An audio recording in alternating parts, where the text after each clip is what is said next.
Deci, zic cum. Deci, din cauza uterului mic, nu s-a dezvoltat cum trebuie piciorul. Adică piciorul e dezvoltat, dar nu având loc, atunci laba piciorului a fost în interior, ligamenturile pe partea interioară sunt contractate, sunt mai mici, mai scurte, pe partea cealaltă sunt mai large. Trebuie de piciorul este blocat într-o parte. Ce voi face eu? Voi încerca să deblochez piciorul. Așa.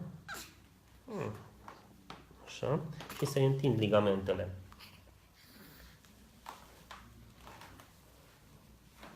Așa. Așa.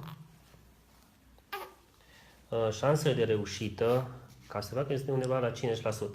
Se va face zilnic o gimnastică medicală în care se face rotir într-o parte și în partea cealaltă. Câte 3 minute într-o parte, 3 minute în partea cealaltă. Nu doare, nu se poate strica, frumos cu simț. Ca să se întindă ligamentul pe partea interioară.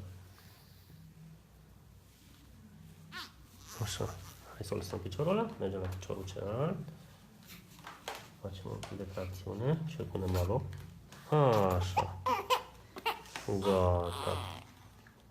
Gata. Gata. Așa. Știu că nu-ți place, ce să-ți fac? O dată.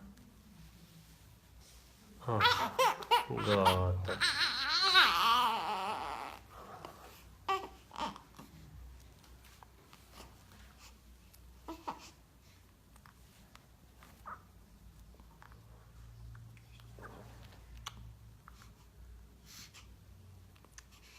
Da. Așa.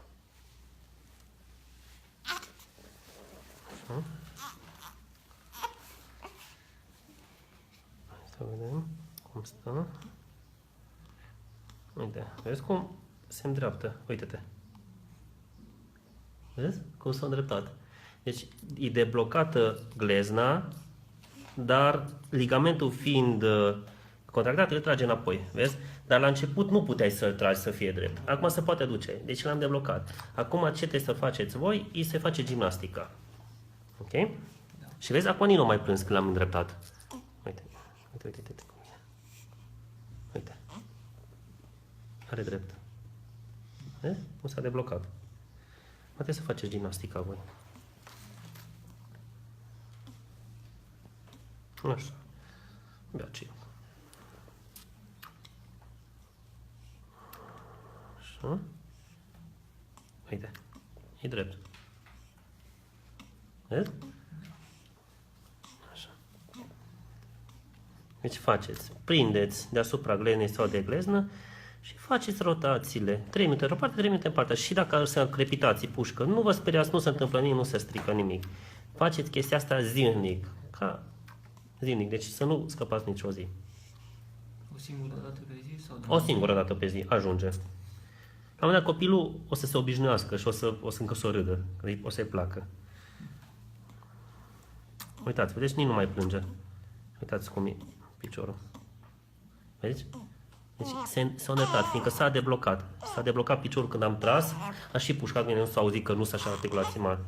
Atât. Am terminat.